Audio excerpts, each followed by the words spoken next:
Alright, good evening folks.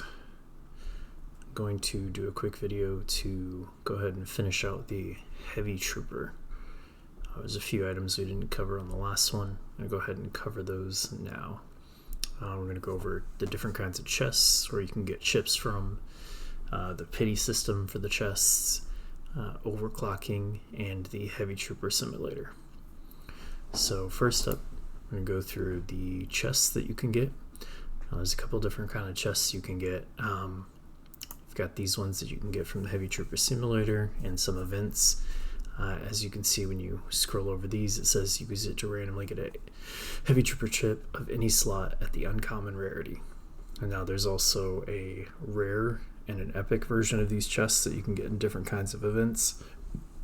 And those are guaranteed to just give you a chip, either center or an outer chip at that rarity.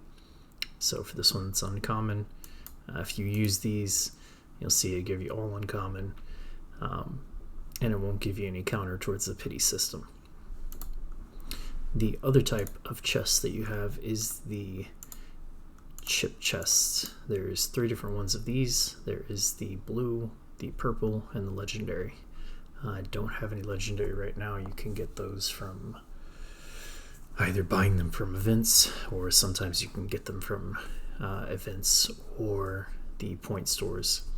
And we'll go ahead and look through all these. We got your blue, and you'll see on here it says ranges from common to legendary, so you can get a common, a rare, an epic, or a legendary from this, any of the 4. And if you click on this little eye right here, it'll actually give you the drop rate. So you can see that you can also get the modules from here. You can see it's a very low drop chance, about 1/4% to get a module out of a blue box, and about 1.8% chance to get a legendary, and then all the other ones right here. So pretty much you're only ever going to get a common to a rare out of these, with a very small chance of getting epic or better.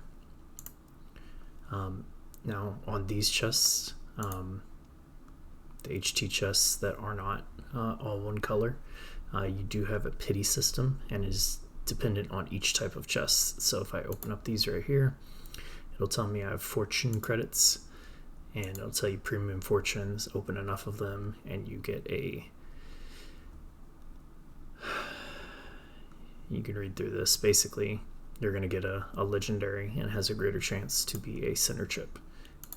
If you click on here, it'll tell you possibility of receiving a sub chip is 76% and core chip 24%. So almost a 1/4% chance of getting the core chip and about a 75% chance of getting an outer chip.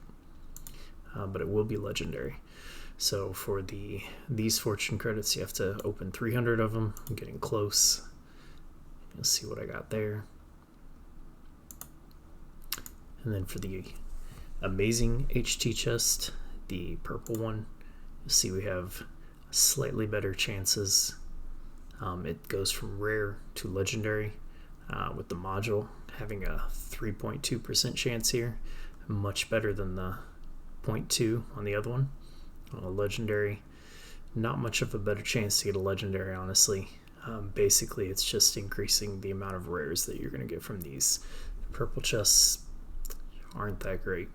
It might seem like they are, but really you have to get up to the legendaries, and the legendaries will give you about a 75-25 split of epic and legendaries. So that's where you're going to get the good stuff from. There's always a chance you get one from here, but chances are much lower. Go ahead and open these, and you'll see again has a separate type of fortune credit, and again same percent chance of receiving a core or an outer chip, and actually got a legendary there. So very small percent chance that was going to happen, but we got one. The legendary chips, again, you're going to have mostly epics come out of those, but there's a much higher percent chance of getting a legendary out of those. And that is the pity system and the chests. Pretty much covers those, pretty straightforward. You can always click those little buttons to see what your percent chance are. Next up, we're going to cover overclocking real quick. Now, I can't actually show you the overclocking event. It is a pop-up event. seems to last about 1 week when it does show up, and so far we've gotten them every 3 weeks. So we've only had 2 of them so far. We'll see if they continue to give us those on a ongoing rotation, but I imagine that they will. And go over to the Trooper real quick, and I will show you the overclocked chip that I have. So you'll see the overclocked has this little purple gem on the side, and it is much better than your normal legendary chip. So this is at level 1, quite a bit stronger than, say, let's compare it to this one right here. You see the comparison there? It's really honestly pretty crazy how much better the overclocked chip is. Now the overclocked chips do take 4 legendaries as fodder. You cannot use a chip that's overclocked already, but for example, you could use these 4 right here. If I were to use these 4 right here, it would give me a percentage of the 10 levels that I had in here on the overclocked chip. It would give me some of that XP back, but not all of it. Now, they did recently make the overclocked chips a little bit better to take a gamble on. So if you do have 4 legendaries that you know you're not going to use, you almost might as well do it now, because what they've done is, and I'll show you here, if I go to upgrade this chip right here,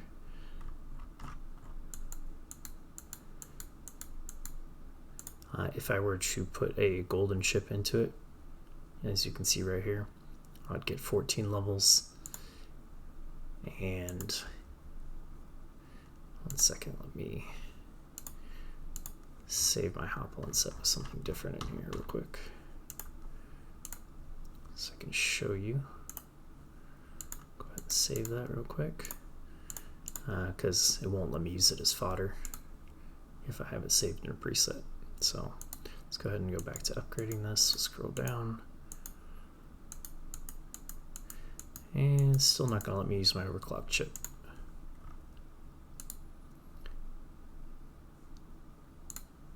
There we go.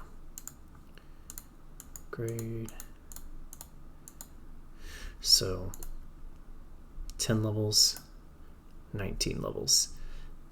Now the levels are based on an XP system, so it increases the amount you need as you go up.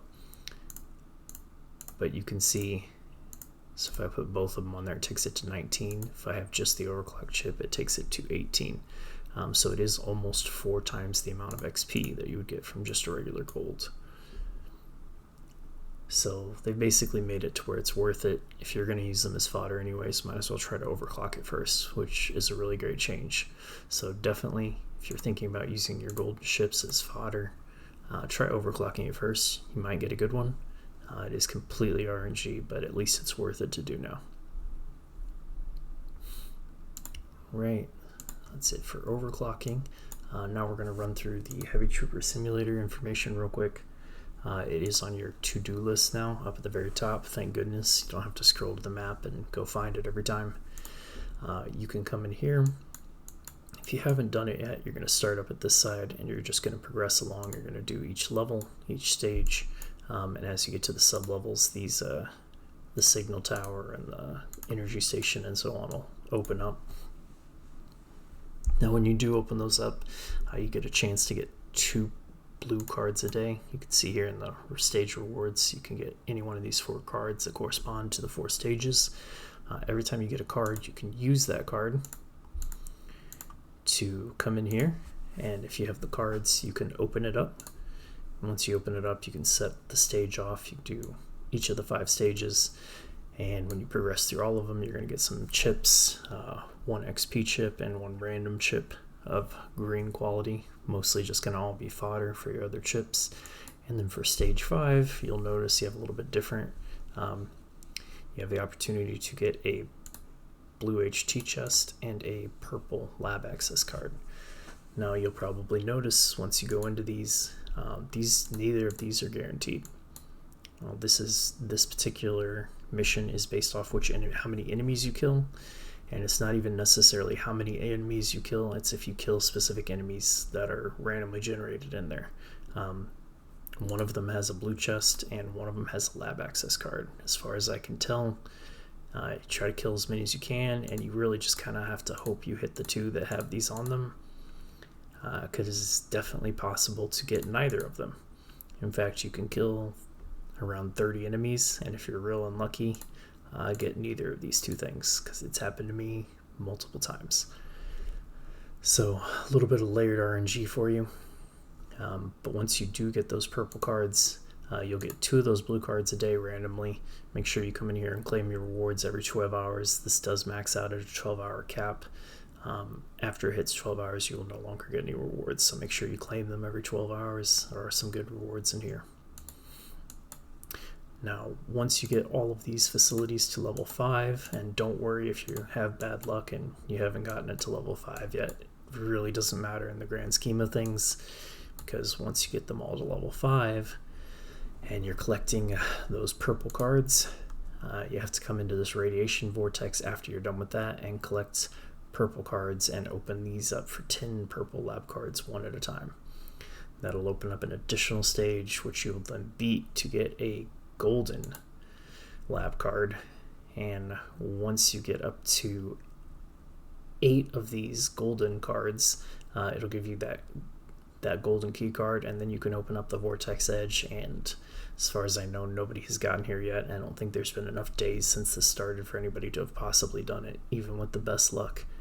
But once you open that up, it says it'll be even more dangerous and unstable. Who knows what kinds of rewards we'll get from here? I don't really know yet. You can read the rules in here. It'll kind of give you a little bit of a synopsis on how to get to each stage. But once we do 8 of those little mini stages from getting 10 of the purple cards, so 80 of the purple cards in total, we'll get that gold card, and we'll get to see what's in the golden vortex edge. And hopefully it'll be good, because if we get 80 of these purple cards and get to the gold one, I don't know about you guys, but we'd be pretty disappointed if it's not something spectacular. Have heard rumors that once we open that up, we'll be able to receive the 3rd heavy trooper. We'll have to see if there's anything to say to that. But yeah, that's pretty much it for the heavy trooper. One other thing I did want to mention I didn't cover in the last video is for your heavy trooper, if you are missing a specific piece for it, like for me, I'm missing the backpack, the jetpack that goes on the Earthshaker. There are events that pop up, usually the point events, where you can buy golden choice chests for the heavy troopers, and you can actually choose a module. So whatever module you're missing, you can go buy that. I believe last time it came around, it cost about $9 in points. But if you get those, you can actually choose the missing piece if you're just unable to get it for one reason or another. Pretty much thinking that's what I'm about to do with this guy at this point, because I have not gotten a single piece for him, whereas this one just came out and I got all the pieces relatively quickly. So I guess sometimes we're just gonna have to probably buy them. Anyways, that's it for this one. Nice and quick, a lot quicker than my other ones. Hopefully I have some good information for you guys, and let me know if there's any other videos you guys would like to see. I'm trying to figure out what would be the most useful for people, so hit me up, let me know. Thank you.